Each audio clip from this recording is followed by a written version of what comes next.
Atlantis e a emergência da dualidade na Terra. Em primeiro lugar, o que é dualidade? Dualidade é a negação da unidade interna do universo. É a crença na divisão entre pessoas e homem versus natureza. Homens contra mulheres, raças umas contra as outras, nações em guerra, natureza que nos ameaça e por isso deve ser subjugada. Dualidade é a crença de que estamos cercados por inimigos contra os quais precisamos lutar. A dualidade é uma ilusão mental que aprisiona a humanidade. Uma ilusão que surge quando nosso pensamento não é mais baseado no amor, mas no medo. O que isso tem a ver com a Atlântida?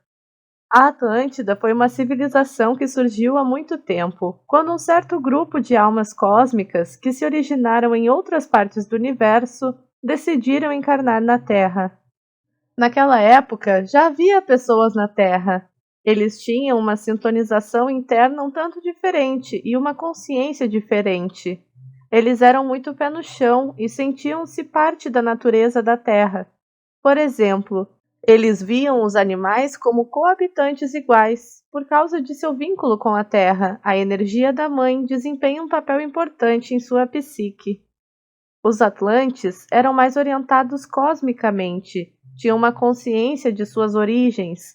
Eles eram mais desenvolvidos mentalmente, mais intelectualmente e tinham os poderes do terceiro olho.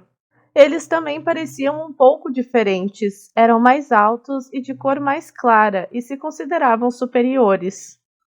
A consequência de sua encarnação na Terra foi o surgimento de uma sociedade de classes, na qual os Atlantes formavam a classe mais alta, a classe dominante. Entre outras coisas, eles vieram aqui para ajudar e proteger o povo da Terra, mas eles também desprezavam aqueles terráqueos, considerando-os seres menos evoluídos que precisavam ser ensinados e iluminados. Você pode comparar o que aconteceu então com o que aconteceu muito mais tarde na história humana, inspirado por memórias subconscientes da Atlântida. Durante a era da colonização, os colonizadores brancos se viam como aqueles que vieram iluminar, cristianizar e incutir a civilização moderna nos, entre aspas, selvagens. Eles até viam essa missão como o fardo do homem branco. Era dever do homem branco esclarecer o resto do mundo. Foi só mais tarde que as pessoas começaram a entender que podemos aprender muito com esses chamados selvagens. A sua ligação na natureza, o xamanismo, a espiritualidade das tribos indígenas e de um país como a Índia, que trouxe, e ainda traz, muitos novos insights sobre a nossa sociedade ocidental. Os ideais do iluminismo, que mudaram tão profundamente nossa sociedade, tiveram origem no encontro com índios que muitas vezes tinham pouca simpatia pela sociedade hierárquica e voltada para o ganho material dos europeus. Liberdade, igualdade e fraternidade não é uma invenção europeia. Agora começamos a ver que essas colonizações trouxeram imenso sofrimento e miséria aos povos colonizados. Esta é uma repetição de temas atlantes. Os atlantes também pensaram que poderiam trazer o progresso para a civilização e agiram com certa arrogância e falta de valorização das culturas entre aspas primitivas existentes. Em algum momento, essa civilização atlante acabou. Isso se deveu em parte às forças da Terra, os desastres naturais e, em parte, também a uma crescente consciência do próprio povo atlante de que estava fazendo a coisa errada e alcançando o oposto do que pretendiam. O resultado foi o colapso da civilização atlante. Então, em encarnações subsequentes, os atlantes se misturaram com o povo da Terra. Eles se tornaram parte deles. No entanto, a douradora civilização atlante, que durou cerca de 100 mil anos, teve um profundo impacto psicológico. Funcionou como uma espécie de molde energético para sociedades futuras. As pessoas da Terra começaram a imitar a cultura de seus senhores anteriores, tentando recriar a Atlântida em seu novo modo de vida e trabalho. E com isso, os erros da Atlântida também se repetiram. Eles haviam internalizado as ideias dualistas que surgiram na época da Atlântida. O legado psicológico de Atlantis. Mencionarei aqui 3 exemplos de mentalidades dualistas que se originaram na Atlântida, mentalidades com as quais ainda estamos lutando. A primeira, a criação de uma classe governante. Para começar, o povo da Terra internalizou a ideia de uma classe governante atlante. Essa interiorização levou à criação de uma nobreza entre si, uma classe de pessoas que tinham direitos especiais por causa de seu sangue e descendência. Essa era uma classe dominante de pessoas que eram especiais por nascimento e muitas vezes, como os faraós do Egito, até mesmo consideradas divinas. Os poderes divinos foram atribuídos a eles a partir de uma memória do poder do terceiro olho dos Atlantes. Essa nobreza, com a família real como a mais alta nobreza, ainda está aqui hoje. Com base na hereditariedade, as pessoas são colocadas acima das outras e chamadas de rei ou rainha. O fato de que a influência da realeza está diminuindo mostra que a humanidade está se libertando das consequências psicológicas da Atlântida. No entanto, a ideia hierárquica de que certas pessoas são melhores do que outras é profunda e ainda é causa de muita injustiça e sofrimento. Esses próprios governantes costumavam estar mais preocupados em expandir seu poder por meio de guerras e autoglorificação do que em melhorar o bem-estar de seus súditos. A crença de que foram escolhidos por Deus para governar os outros não os ajudou. Segundo exemplo é a subjugação da natureza. Outro resultado da Atlântida é a ideia de que a Terra é algo a ser controlado. Os Atlantes nunca se sentiram realmente parte da Terra. Eles sabiam que tinham uma origem diferente e se identificavam com essa origem cósmica. Eles olhavam para a Terra e acreditavam que a Terra e a natureza deveriam ser controladas. E ao fazer isso, eles criaram uma tensão crescente com a natureza que acabaria por chegar a uma erupção fatídica e causar o fim da Atlântida. Em nosso tempo, essa crença levou a uma alienação do homem da natureza. Ao tentar imitar os Atlantes, o povo da Terra esqueceu o que lhes foi dado, um vínculo profundo com a Terra e todos os seus seres vivos. Isso também explica as contradições às vezes bizarras do homem moderno. As pessoas podem amar muito seus animais de estimação e ainda comer carne da indústria da carne, na qual os animais são horrivelmente maltratados. As pessoas gastam muito de sua energia em apaziguar seu chefe e não em seus filhos e familiares. Ao nosso redor, vemos choques entre velhos padrões energéticos originados da Atlântida e as energias naturais das pessoas da Terra. Terceiro exemplo é a espiritualidade hierárquica e a falsa unidade de consciência. Intimamente relacionado a isso e de grande importância está o fato de que os povos da Terra, seguindo os Atlantes, estabeleceram uma forma hierárquica de espiritualidade. Como as almas atlantes se identificavam fortemente com suas origens cósmicas, sua experiência de espiritualidade era fortemente orientada para o cosmos, o outro mundo. A própria Terra, natureza terrestre, era considerada menor. Então, eles essencialmente introduziram uma espiritualidade dualista. Vivemos com esse legado hoje. A maioria dos ensinamentos espirituais do Oriente e do Ocidente condenam o terreno, o sensual, o físico e a sexualidade. Você deve transcendê-los e se concentrar no sublime e no outro mundo, o terrestre ou inferior, o mundano. Isso é essencialmente a consciência atlante que visa o cosmos. Destina-se a subjugar a Terra e também proclama a ideia de uma classe alta que ensinará o povo sobre isso. Essa espiritualidade hierárquica muitas vezes promove uma falsa ideia de unidade. Exemplo disso são: existe um Deus, mas também existe o diabo. Existe um paraíso, mas também existe um inferno. Tudo é um, mas seu ego, sua personalidade não faz parte disso. Somos todos um, mas alguns são mais uns do que outros, e alguns não pertencem a essa unidade de forma alguma. Tudo é um, mas a Terra não faz parte, e a vida na Terra nos afasta dessa unidade. Tudo é um, mas devemos abrir mão do mundo exterior, não é uma parte dele. E é muito simples, quando tudo é um, tudo pertence a essa unidade. personalidade, ego, diversão, dinheiro, ilusões, sexualidade, terra, interior, exterior, tempo e espaço. Tudo que tem um nome pertence a essa unidade e pode ser visto e amado e tem significado. Resistir a algo, negar algo, sempre leva à dualidade, e a crença na dualidade leva à tensão psíquica e a conflitos internos e externos. As consequências da dualidade são dramáticas: supressão da própria sexualidade, supressão de uma espiritualidade e criatividade natural, e o surgimento de sentimentos profundos de culpa, vergonha e inferioridade nas pessoas.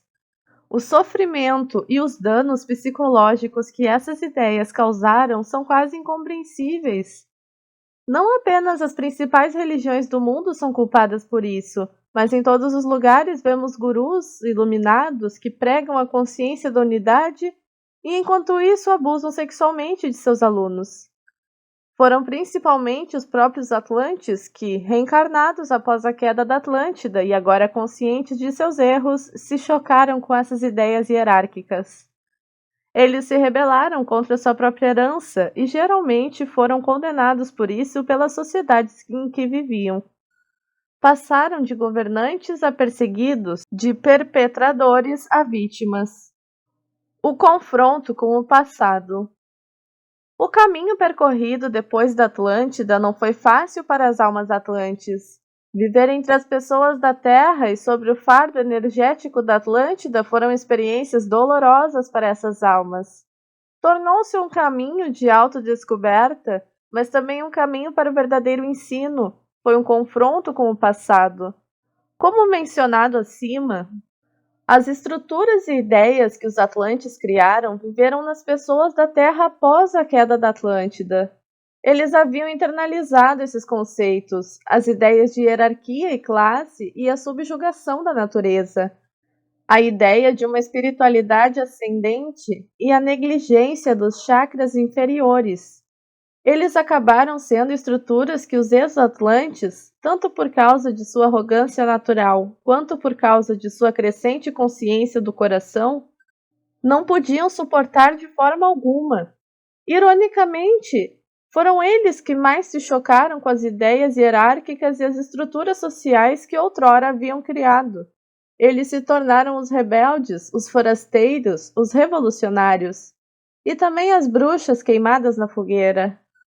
Psicologicamente, entretanto, ocorreu um desenvolvimento muito valioso. Eles começaram a se identificar com as pessoas da Terra. Eles viram seu calor, sua humanidade, seu amor por seus filhos. E eles viram o que o sistema estava fazendo com eles. Pela primeira vez, amor e compreensão verdadeiros surgiram entre eles, algo que faltava nos dias de Atlântida. O primeiro passo em direção ao verdadeiro ensino havia sido dado. De Atlante ao trabalhador da luz. O erro fundamental que os atlantes cometeram foi querer tornar as pessoas conscientes de sua divindade, impondo-lhes uma autoridade externa. Isso não funcionou. O povo passou a acreditar apenas em uma autoridade divina fora de si. Somente quando eles começaram a viver entre as pessoas da Terra, e muitas vezes eles próprios se tornaram vítimas, eles começaram a fazer contato com a realidade terrena de dentro e a mudar as coisas de dentro para fora. Foi só então que muitos cumpriram sua missão espiritual, ao permanecerem fiéis a si mesmos. Apesar da perseguição, apesar de serem queimados na fogueira, eles mostraram algo ao povo. Ou seja, que existe um poder interno, uma autoridade interna e uma divindade que não pode ser subjugada pelo poder externo. Ao fazer isso, eles mostraram o que a espiritualidade realmente significa. Sua luz interior se manifestou em sua impotência, uma luz interior livre de autoridade. A vitimização ganhou significado. Assim, os atlantes se tornaram os professores que sempre desejaram ser. Tornaram-se trabalhadores da luz. A era do iluminismo começou. A humanidade começou a se libertar de seus grilhões mentais. Para completar conscientemente a transição de Atlante para trabalhador da luz, são necessários 3 passos. Primeiro, deixando de lado o pensamento de vítima. O pensamento de vítima implica que há um perpetrador. Esses perpetradores são, obviamente, os governantes atuais. Conspirações sombrias, às vezes extraterrestres, são frequentemente suspeitas por trás desses governantes.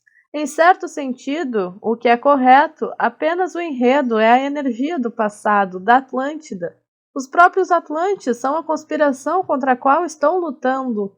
O culpado não está no mundo exterior, mas dentro de si. A transição da consciência Atlante para a consciência crística pode ser feita abraçando amorosamente o Atlante dentro de si da consciência da Terra, apontando o Atlante para o poder e a beleza harmoniosa da natureza. Olhe para o Atlante em si mesmo e diga: olhe para a sabedoria de uma tribo indígena, a conexão intuitiva com a natureza.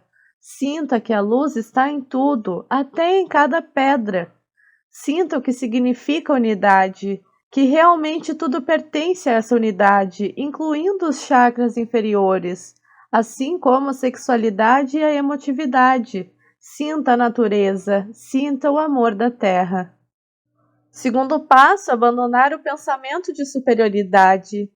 Ao reconhecer e abraçar o Atlante em si, a partir da sabedoria que agora adquiriu após todas essas encarnações, desmanchamos as ideias que os Atlantes trouxeram para a Terra e das quais a Terra ainda hoje sofre.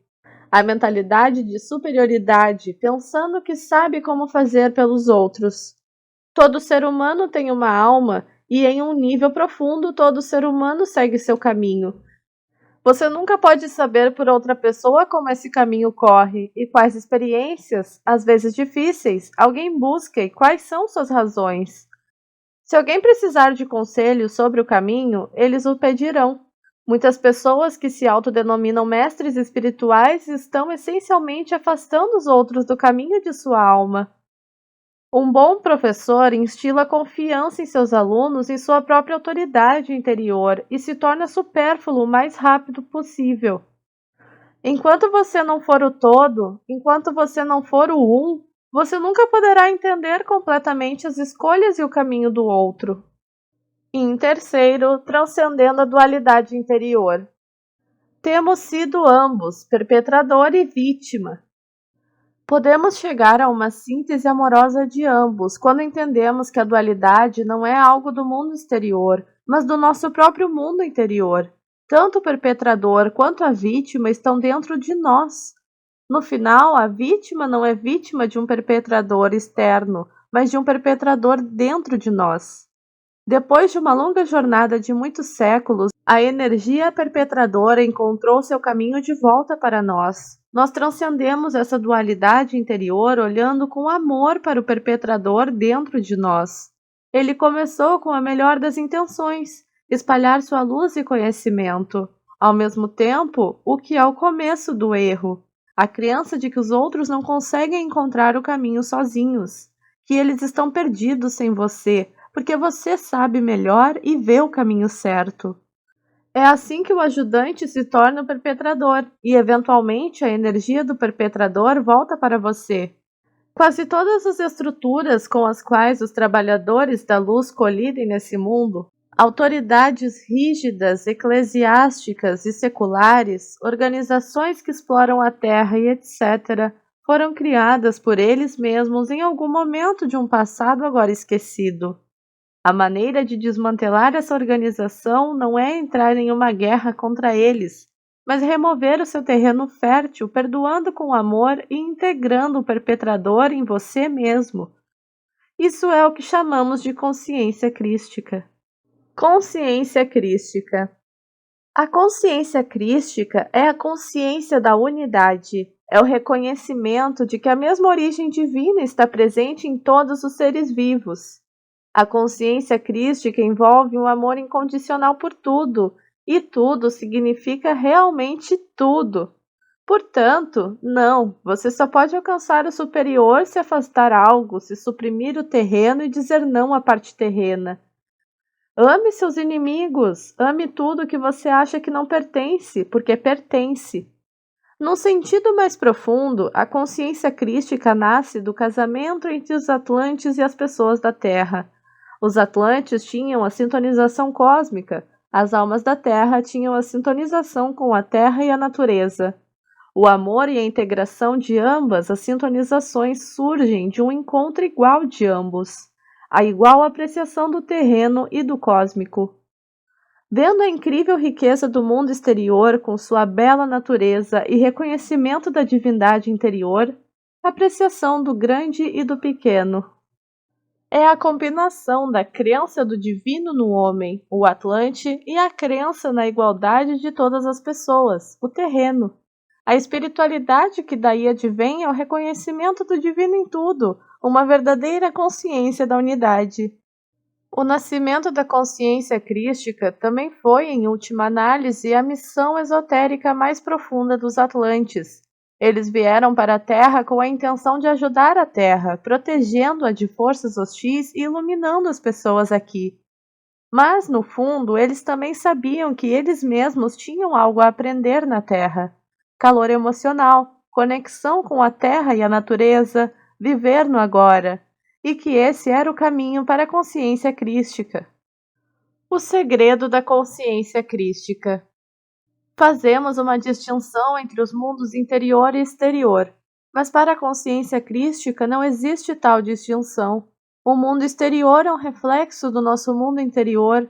O amor em nosso mundo interior leva harmonia no mundo exterior. A luta interior cria dualidade no mundo exterior. Esse mundo interior não se limita ao presente. Uma vez que integramos o passado e nos tornamos interiormente leves dele, ele se irradia para todas as vidas que já experimentamos na Terra. Ao integrar amorosamente o perpetrador em nós, o Atlante em nós, desmantelamos as estruturas de poder de um passado antigo. O segredo da consciência crística é que não é algo apenas do agora. É uma consciência amorosa que flui através de todas as nossas encarnações, trazendo cura. Uma onda amorosa que toca todas as nossas facetas, onde quer que estejam no tempo e no espaço. Ela eleva toda a história a uma consciência diferente. E por último, percorremos um longo caminho. Primeiro vivemos como governantes superiores ao povo da Terra e os sobrecarregamos com ideias e estruturas que ainda os atrapalham hoje. Então começamos a viver entre eles e começamos a lutar contra essas estruturas, contra as estruturas de poder, as classes altas, contra a espiritualidade hierárquica imposta que condenava a sexualidade e suprimia o terreno. Agora trata-se de abraçar a consciência crística, deixando ambas as forças se unirem e sentindo que encontramos a unidade nisso. A consciência crística nasce do casamento do terreno e do cósmico. Surge da transcendência da dualidade interior, tanto do perpetrador quanto da vítima. A consciência crística nasce quando abandonamos a luta interior. Nasce da percepção de que tudo em nós pertence e anseia por amor. Nasce quando damos amor a tudo dentro de nós, nasce da harmonia que então surge. É uma consciência de cura que espalha sua luz, não apenas no presente, mas em cada momento em que vivemos e respiramos aqui. É o amor que transcende o tempo e o espaço.